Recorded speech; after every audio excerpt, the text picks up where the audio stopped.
Your true wealth is your time and freedom. Money is just a tool for trading your time. It's a container to store your economic energy until you're ready to deploy it. But the whole world has been turned away from real money and has been fooled into using currency. A deceitful imposter that is silently stealing your two most valuable assets, your time and your freedom.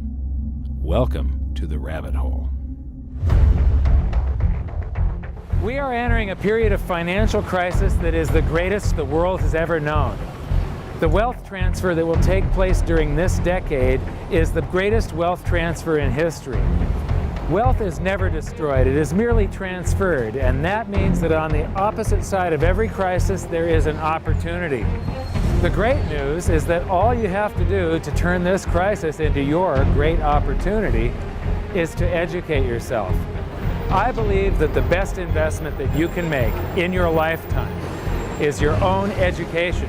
Education on the history of money, education on finance, education on how the global economy works, education on how all of these guys, the central bankers, the stock market, how they can cheat you, how they can scam you. If you learn what is going on and how the financial world works, you can put yourself on the correct side of this wealth transfer. Winston Churchill once said that the further you look into the past, the further that you can see into the future. This program is all about creating your own crystal ball, being able to gaze into the future, being able to change this crisis, the greatest crisis in the history of mankind, into your great opportunity.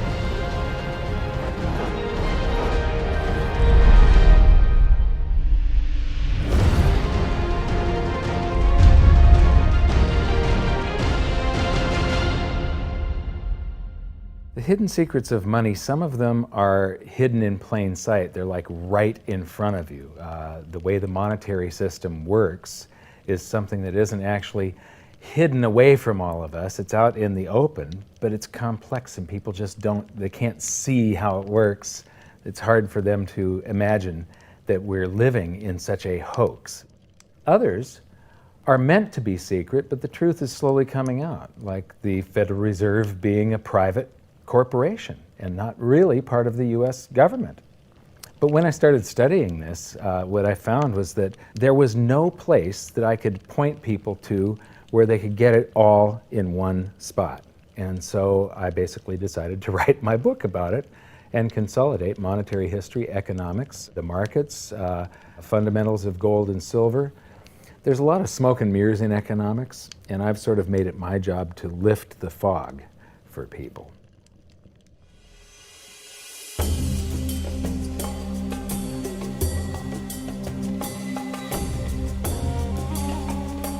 Welcome to Egypt. This is where it all began. Roughly 5,000 years ago, the Egyptians started using gold and silver as their predominant form of currency. But it was not yet money. The pieces of gold and silver that they were using were odd sizes and weights, odd purities, so it still was not interchangeable, where each unit is the same as the next. This meant that nothing really had a price yet. You couldn't put a price of so many coins on something because they didn't have coins yet. Trade was still difficult. It was still a guessing game when it came to the exchange of values. One of the reasons that we are in the financial mess that we are today globally is that people do not understand the difference between currency and money. Currency is a medium of exchange, a unit of account. It is portable, durable, divisible, and something called fungible. Fungible means that each unit is the same as the next unit. A dollar in my pocket buys the same amount as a dollar in your pocket. Money is all of those things plus a store of value over a long period of time.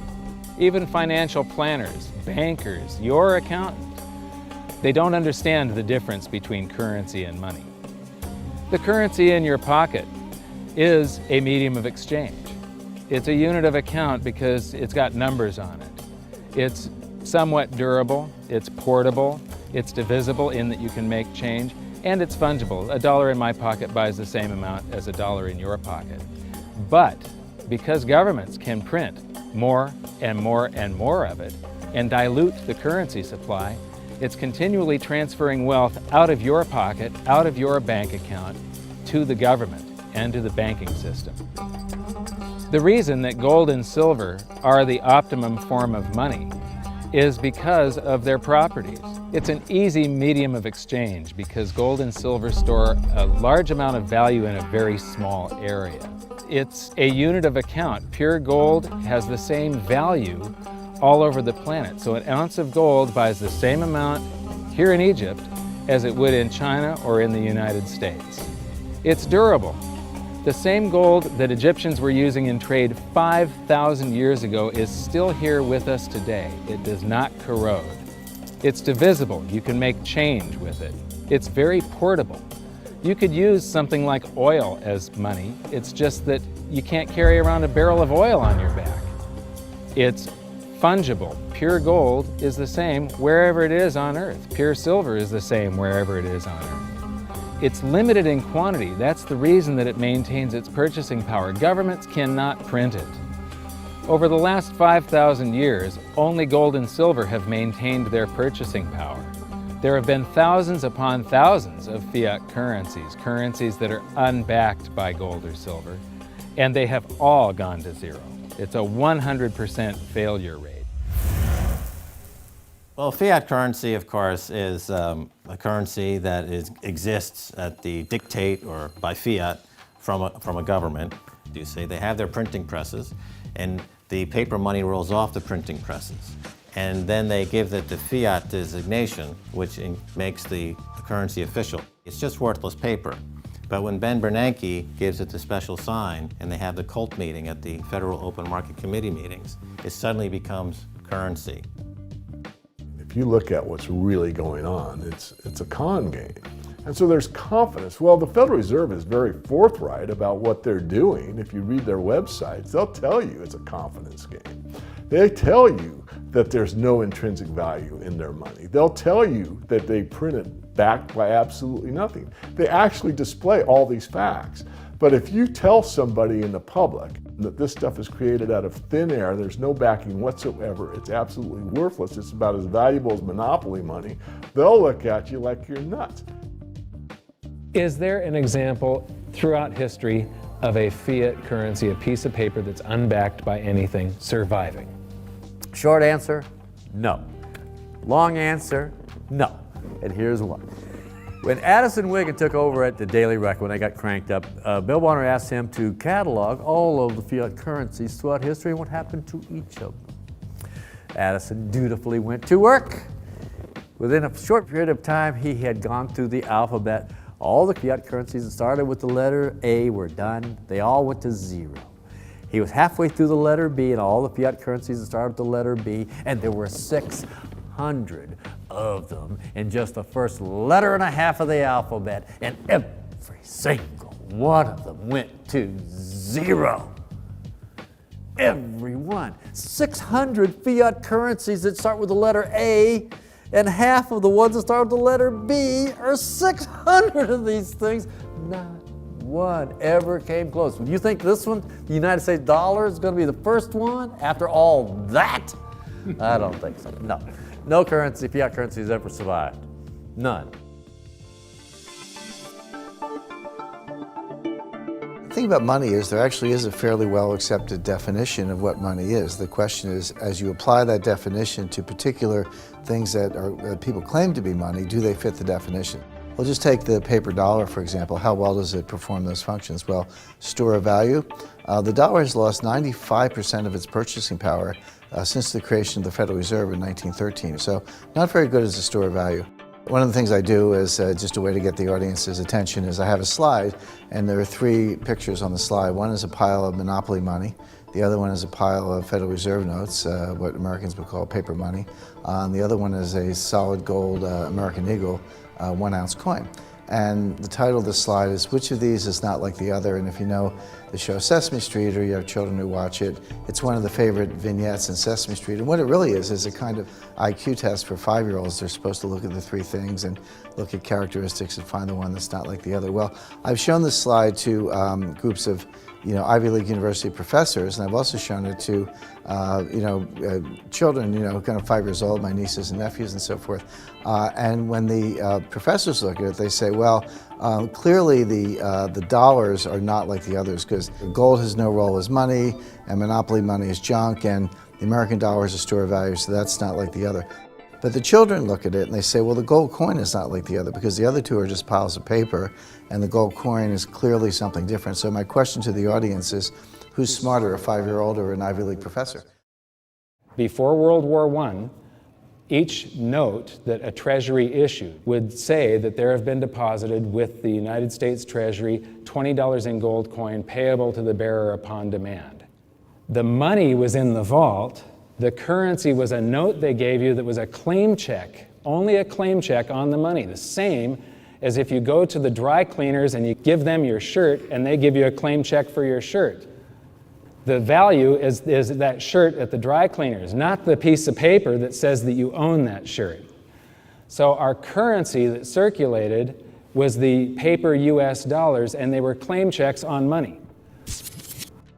The next hidden secret is the difference between currency and money.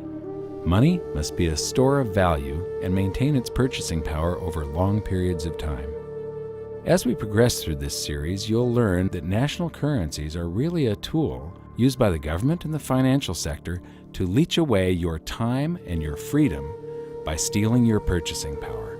So rather than storing your economic energy, currencies leak. Now compare that to the gold and silver the Egyptians were using.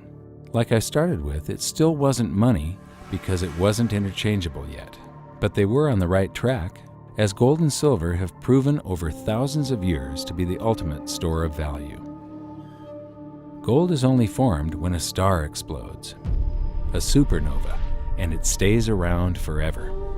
This is one of the properties that make it the ultimate money.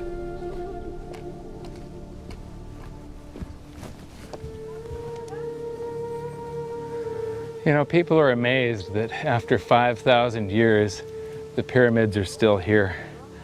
But what I'm more amazed at is that the currency that the people that built this were using, that currency, that gold and silver that they were using in trade on a daily basis, is still around today. It may have been melted down and re-refined, and it's in a coin or a bar or in some piece of jewelry. But it's still with us today, and it still purchases something. Yes, it is the ultimate money because there is nothing else even in the same league. It's divisible, it's permanent, it's a store of value, it's a unit of account. It's got everything you want out of money, but it doesn't go away, and it can't be increased. That is what makes gold the most beautiful money of all. What more could you ask out of a money? It keeps governments under control. You can maintain a solvent system. Governments don't like gold at present because they're getting away with the fiat currencies, and they'll do everything they can to discredit it as an asset class. I mean, my goodness, gold has outperformed the Dow Jones Industrial Average in each of the last 7 years, yet it's not considered a legitimate asset class. Why? Again, it's the fear that maybe gold will be imposed on the system, that it will constrain government ability to spend beyond its means.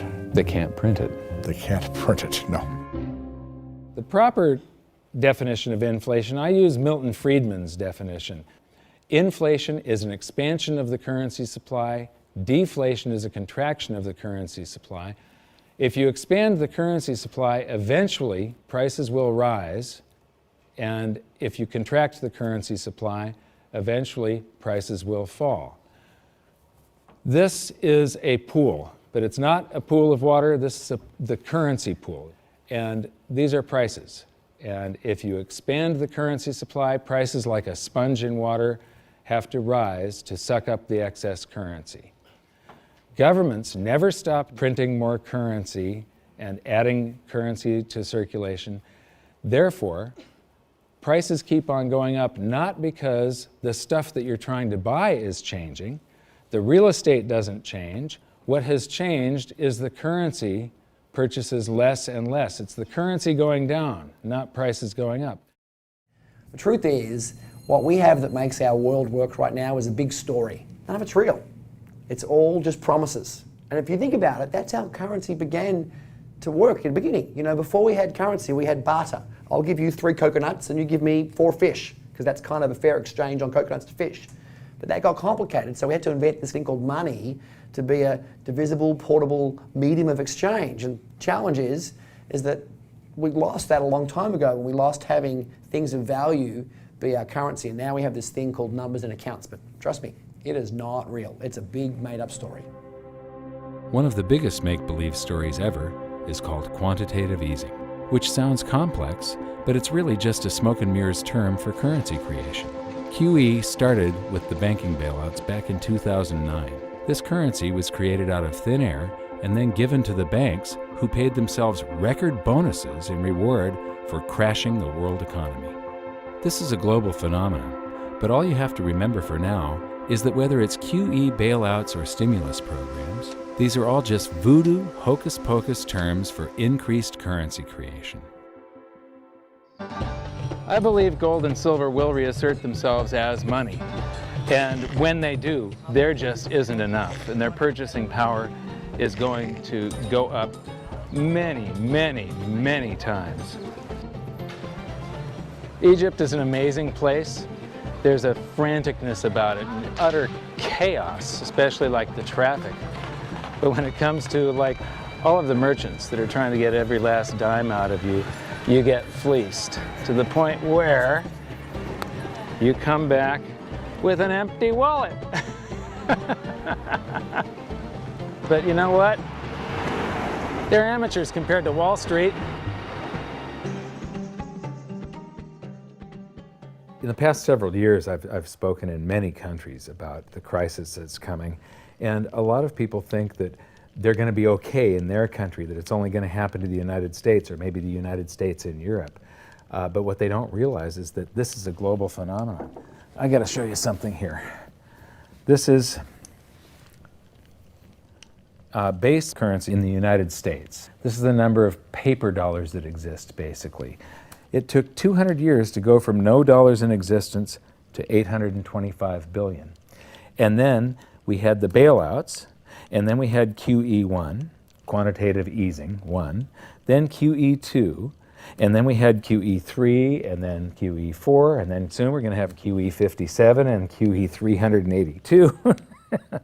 And it isn't just here. This is what the Canadian currency supply looks like.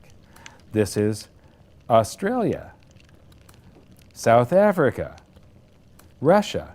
Now, this starts out in just the year 2001, and this is like 18 times more currency in existence in a little over a decade. Here's Singapore, same story. Look at that, since the crisis, just bam. India, China, every government on the planet is doing this insane deficit spending and expanding their currency supplies, doing bailouts, and history shows that there is no example of this turning out well. It is sometimes amazing that we haven't experienced more inflation than we have.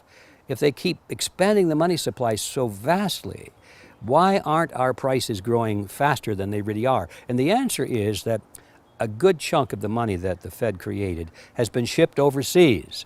I remember early in my research, I heard this expression that the Americans have exported their inflation. I thought, what is that? How can you export your inflation? Put it in a box and send it out? What do you do?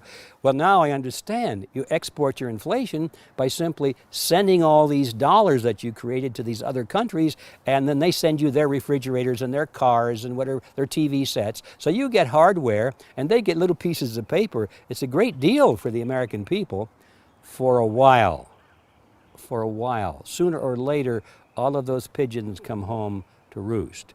When the time comes, as it looks like it's now coming, when the rest of the world is saying, we don't want to play this game anymore, Uncle Sam's dollars are just becoming worthless, there are too many of them, we've got to find something else other than American dollars, then those dollars start to come back to America. People say, we don't want them anymore, what do we do with them? Once this revs up and we've got this little trickle of money coming back that we previously exported, once it becomes a flood and it starts to rush back, now we are getting our former exported inflation brought back to us, and then we'll see the quantity of money inside the United States grow much more rapidly even than the Federal Reserve can create it, because we're getting a previous money back. And that's when we will really see the tanking of the US dollar in terms of what it will buy. During the second round of quantitative easing, global food prices went up 60%. And this created a humanitarian disaster for the 2 billion people on Earth who live on less than $2 a day. These people were hungry to start with, they became hungrier, and some of them started overthrowing their governments in North Africa and around the Middle East. So quantitative easing was the spark that ignited the Arab Spring. So that's it. When you create money, you get some sort of inflation. It just depends on where the inflation goes.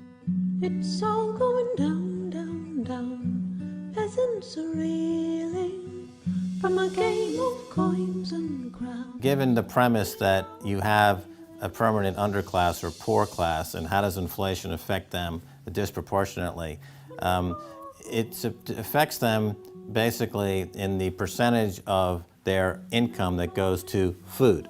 And we see this as a ratio, and we know that there are some danger points. For example, in Egypt recently, once that ratio got to 40% of income going to food and the price of food rising due to inflation, when it got to 40%, that's historically a point where people actually stage a revolution. That's exactly what we saw. The French Revolution, similarly, was all around the price of food getting to a certain critical point where people simply, the risk-reward for revolution was favorable toward revolution.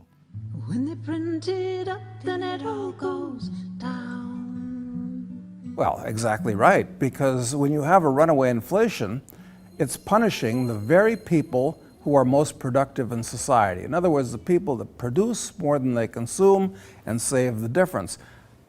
The problem is that those productive people, the savers, save in their national currency. And unfortunately, the national currency is just a fiat piece of paper at this point. So when it's destroyed through runaway inflation, that $100,000 that you were hoping to retire on doesn't exist. And the things that you were going to buy with it and provide for others don't exist either. Now what are you going to do? So that all seems pretty scary. However, this is going to happen, and you can only play the hand that you're dealt. But the great news is that gold and silver always end up doing an accounting of the expansion of the currency supplies. Basically, the will of the public and the free markets. When governments do this kind of stuff to their currency supply, they debase it. Eventually it comes back in inflation. People sense the loss of their purchasing power.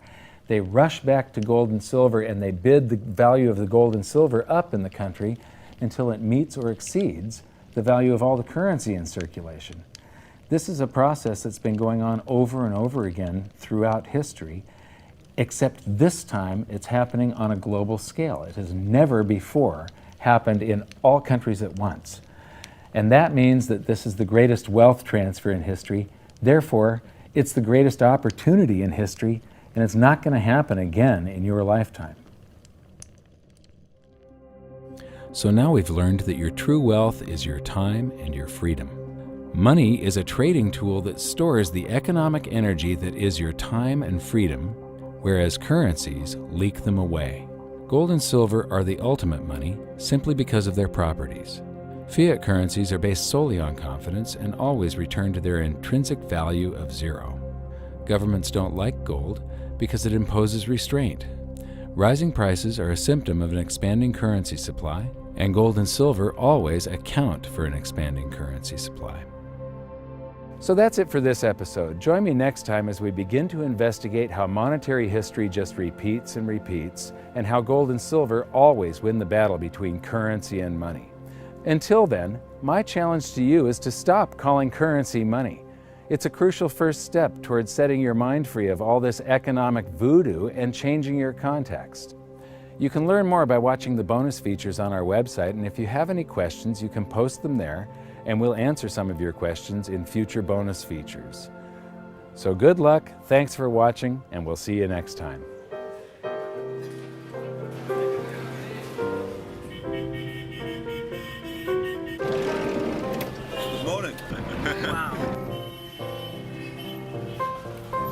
What does fiat mean? It comes from the Latin for crappy car.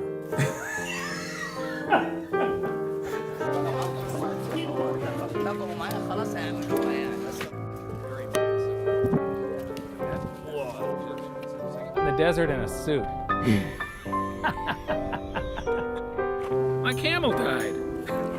You're not too sure about that, are you? Huh?